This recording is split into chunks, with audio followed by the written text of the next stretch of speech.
ही जी शिला दिसतीये ही भीमशिला आहे. म्हणजे पांडव द्रौपदी बरोबर स्वर्गरोहिणीला जाताना त्या किनाऱ्याला होती. मग या किनाऱ्याला ही सरस्वती नदी आहे. खाली सरस्वती नदी आहे, ही इथून आली आहे. मग इथून असं खाली जात असताना ही ओलांडायला झाली नाही, सरस्वती नदी ओलांडायला द्रौपदीला झालं नाही. त्यामुळं भीमानी ही शिला उचलून ठेवली आणि ब्रिज बनवला आणि त्याच शिलावरती आता आपलं पण ब्रिज झालेलं आहे, भीमशिला.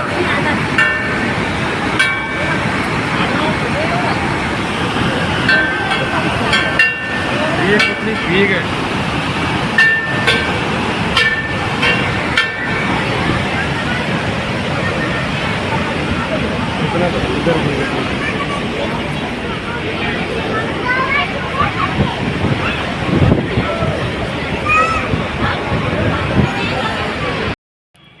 कल्पवृक्ष दुसऱ्या बाजूनी.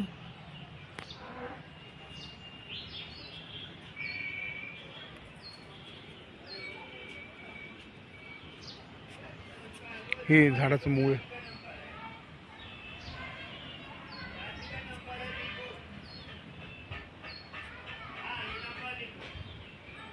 अडीच हजार वर्षापूर्वीचं झाड आहे.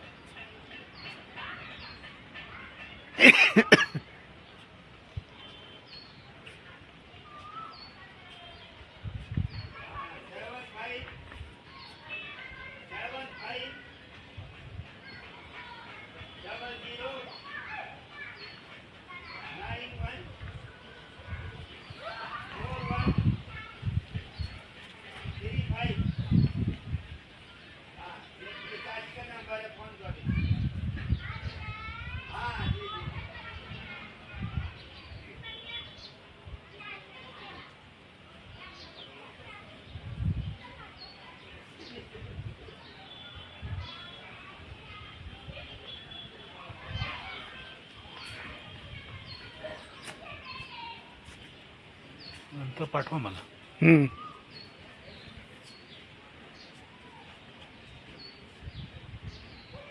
2,500 वर्ष कसे काय म्हणतात. 6व्या शतकात लिहिलं शंकराचार्य.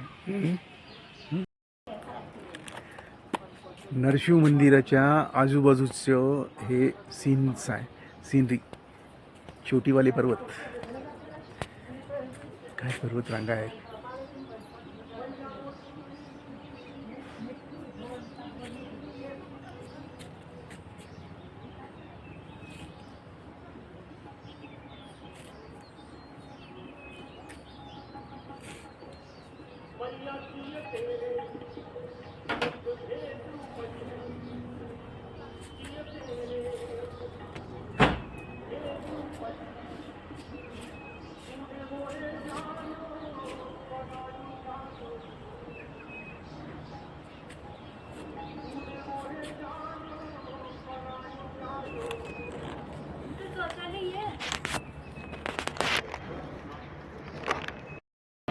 हे आता गाइड आपल्याला या गावाबद्दल सांगतात. आई यहाँ पे तो सुनिए सर, यहाँ पे हाँ ये है सर माना गांव, हाँ और जो प्राचीन नाम है इसका ये मणिभद्रपुरी के नाम से जाना जाता है. तो ये भारत सीमा का तो पहले आखिरी गांव था. 2022 में मोदी जी आए थे यहाँ पे, तो उन्होंने फर्स्ट घोषित किया हुआ है. तो ये भारत सीमा का प्रथम गांव है. और यहाँ से 45 किलोमीटर इस पहाड़ी के पीछे पड़ता है इंडिया चाइना बॉर्डर. तो फर्स्ट तिब्बत पड़ता है यहाँ से 62 किलोमीटर, जो 1962 वॉर में चाइना ने अटैक कर लिया था तिब्बत पे. तब सिंगल बॉर्डर है इंडिया चाइना का. पीछे से आते समय आपको एक ग्रीन बोर्ड दिखाई दिया होगा जिस पर इंडिया फर्स्ट विलेज लिखा हुआ है. तो वहीं से ये इंडियन बॉर्डर रोड जा रही है ऊपर से, जिसमें सिविल वर्जित है, ओनली आर्मी जाती है. ठीक है, सिविल वर्जित वाला कोई नहीं. और ये सामने देख लीजिए, ये पहाड़ी दिख रही जो अभी आपको, तो ये है नारायण पर्वत. अच्छा, नारायण पर्वत. और ये पीछे साइड में है ये नर पर्वत है. नारायण नर नारायण. अच्छा, ये नारायण आहे. हाँ, ये हाँ. नर पर्वत. हे नारायण पर्वत आणि हे ये नर पर्वत. नर पर्वत. नर नारायण म्हणतात ना, तो सत्ययुग में त्याप्रमाणे नारायण दोन रूप होता है, द्वापर युग में पर्वत. यही कृष्ण अर्जुन बनते हैं. हाँ और सामने येलो एंड व्हाइट कलर का जो टेम्पल दिख रहा नहीं है आपको, हाँ. तो ये है माता मूर्ति का मंदिर है. ये यमराज की पत्नी है सर.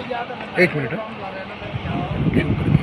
हाँ हाँ, तो मतलब ये माता मूर्ति का मंदिर है, यमराज की पत्नी है, नारायण भगवान की माँ है. हाँ हाँ तो यहाँ पे साल भर में एक बार सितंबर के महीने में बावन द्वादशी का बहुत बड़ा मेला लगता है। उस दिन बद्री स्थल के जो मेन पुजारी हैं रावल जी, हाँ। तो नरनारायण जी के साथ मूर्ति के साथ इस स्थल पे आते हैं और उस दिन माता का श्राद्ध मनाते हैं और साथ ही साथ यहाँ पे सांस्कृतिक कार्यक्रम भी चलते हैं सर। और ये बीच वाली जो पहाड़ी दिख रही है आपको, हाँ तो यह है अलकापुरी पर्वत। अच्छा तो ये कुबेर जी की राजधानी है अलकापुरी, अलकनंदा नदी का उद्गम स्थल भी इसी पहाड़ी से है। और स्वर्ग सीढ़ी का नाम भी सुना होगा आप लोगों ने, स्वर्ग रोहिणी, स्वर्गारोहण। हाँ स्वर्गारोहण। तो जो ये मूर्ति लगी है ना आगे, हाँ। येलो कलर की, एक तो ये पांडवों की मूर्ति लगी है सर। अच्छा तो इसी रास्ते से पांडव लोग आगे मोक्ष द्वार के लिए गए थे, लेकिन 5 पांडव और द्रौपदी में से सिर्फ धर्मराज युधिष्ठिर को ही शरीर सहित मोक्ष मिलता है। बाकी सही। 4 भाई पांडव द्रौपदी का इसके आगे चलते चलते देहांत होता देहांत जाता होता है। है। तो आज भी स्वर्गारोहणी जो पहाड़ी है, 3 सीढ़ियाँ आज भी नजर आती है स्वर्ग की। हाँ हाँ तो इसी रूट से आगे ट्रैक करते हैं उसके लिए। यहाँ से 25 किलोमीटर का ट्रैक है, तो 5 डेज लगते हैं उसके लिए आने जाने में। अच्छा जी, तो सर यहाँ पे माना गांव की जो मेन खेती है, पहाड़ी आलू की खेती मुख्य है यहाँ पे। और जो मेन व्यवसाय है यहाँ का, तो भेड़ बकरी के ऊन का है, हैंडमेड काम चलता है सर।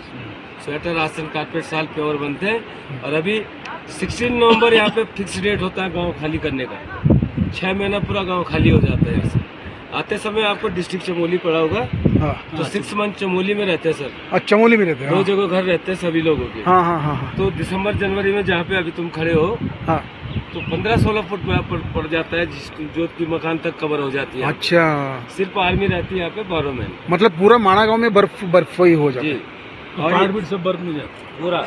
हाँ। और ये नदी आ रही है यहाँ से, हाँ इधर से। हाँ ये अलकनंदा है ना? ये है सरस्वती नदी, कौन सी? ये वाली।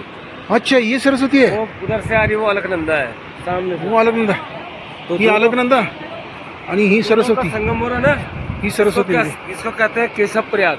ये कर्णप्रयाग, केशव प्रयाग, केशव प्रयाग, हाँ। सरस्वती एंड हो जाती है यहाँ से, अलकनंदा का नाम आता है। ये सरस्वती हाँ जी, और ये अलकनंदा। वो अलकनंदा आ रही सर उधर। अच्छा ये संगम है, हाँ, केशव प्रयाग। केशव प्रयाग में। भाई इतनी ही दिखती है सरस्वती यहाँ से यहाँ तक। कितना सरस्वती? ही कहाँ से सरस्वती, कहाँ तक? ही सरस्वती सामने वहाँ से यहाँ तक। ये 700 मीटर ओनली। 700 मीटर, ही 700 मीटरच फक्त नदी आहे यहाँ से सरस्वती फिर वो नदी. पाताल में जाते हैं। आणि सरस्वती नदी प्रयागराज ही आता पाताळात जाऊन प्रयागराजला जाते. प्रयागराजमध्ये त्रिवेणी संगम होतो. स्थापित किया हुआ ना सर, आणि ती अलकनंदा. ये अलकनंदा के साथ केशव प्रयाग। यहाँ पे मतलब हाँ. महाभारत 18 अध्याय जो महाभारत है ना, यहीं पे लिखा गया था सर। वेद व्यास जी ऊपर से मन में सोचते गए और यहाँ बैठकर गणेश जी लिखते गए। वेदव्यास जी किधर थे? ऊपर 150 मीटर ऊपर है वेद व्यास जी की गुफा।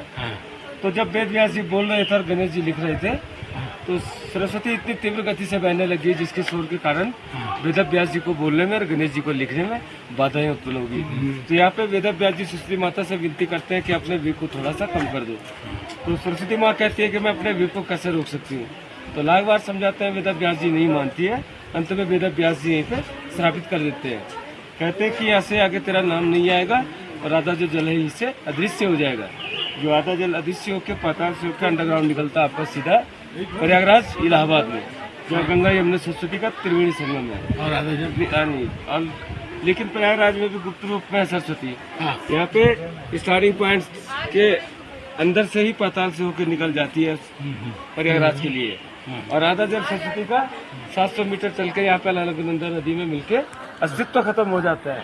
अस्तित्व खत्म हो जाता है, जो केशव प्रयाग के नाम से जाता है। तो मतलब आज से 5330 वर्ष पहले यहाँ पे महाभारत की रचना लिखी गई थी सर। और वेद को 4 भाग में विभाजित किया यहाँ पे श्री वेद व्यास जी ने, क्योंकि सामवेद है, ऋग्वेद है, यजुर्वेद है, अथर्ववेद। 4 वेद का विभाजन भी वेद व्यास जी ने नहीं इधर ही किया था। वेद लिखा नहीं है, वेद को मतलब यहाँ पे 4 भाग में, 4 भाग किया, पहले एक था ना, 4 भाग किया, मतलब वेद को 4 भाग में विभाजित किया। विभाजित किया। पहले एक था, उसके बाद 4 हो गए।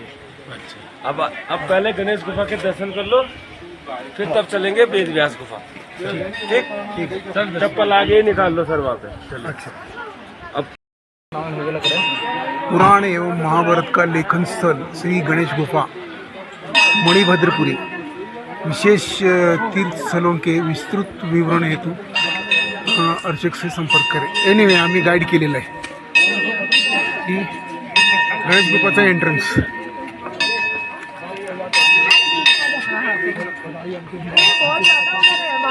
गणपती बाप्पा इथे बसून महाभारत लिहिले.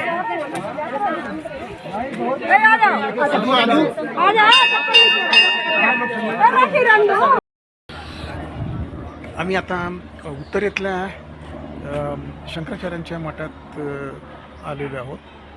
याला ज्योतिर्मठ म्हणतात आणि हे उत्तरेतील शंकराचार्यांचं मठ आहे. या मठामध्ये एक वृक्ष बघायला मिळाला मला, कल्पवृक्ष. कल्पवृक्ष ना? हां, कल्पवृक्ष. हे म्हणतात किती हजार वर्ष म्हणाले हो? 5000 म्हणजे समुद्र मंथनातून निघाले. हां, समुद्र मंथनातून निघालंय म्हणे हे झाड. म्हणजे झाड नाही, वृक्ष. ह्याच्यात काय बघण्यासारखं, ह्याचं झाडाचं हे बघा, म्हणजे काय म्हणतात त्याला, स्टेम ना, हे बघा, हे कंप्लीट फांद्या आहेत पण खाली खूप मोठं म्हणजे झाड आहे. इतकं जुनं झाड आहे कल्पवृक्ष. आणि सगळ्यात जास्त म्हणजे हे आदिशंकराचार्यांची तपस्थली होती. आद्यगुरु शंकराचार्य तपस्थली, ज्योतेश्वर महादेव मंदिर आणि त्यांचं अमरकल्पवृक्ष. हे अमरकल्पवृक्ष 500 वर्षाचे विद्यमान. 2500 इयर्स, 5000 नाही, 2500 वर्ष, 2500 वर्षाचे झाड आहे. म्हणजे हे झाडाचं आयुष्य 2500 वर्षांनी आहे इथं. ही आदिशंकराचार्यांची कुटी आहे. अखंड ज्योती दर्शन, आतमध्ये अखंड ज्योती आहे. ओम नमः शिवाय. आणि हे अथर्व वेदासाठी नॉमिनेट झालेलं शंकराचार्यांचं मठ आहे. आणि यांच्या अंडरमध्ये केदारनाथ, बद्रीनाथ हे सगळे म्हणजे मंदिर आहेत ना, यांच्या अधीन आहेत. काय तर सगळे प्रयाग देखील. ओम नमः शिवाय. जायला जागा आहे चला. हो. हर हर महादेव. ओम नमः शिवाय. ओम नमः शिवाय. गणेश मूर्ती किती जुनी आहे. हां,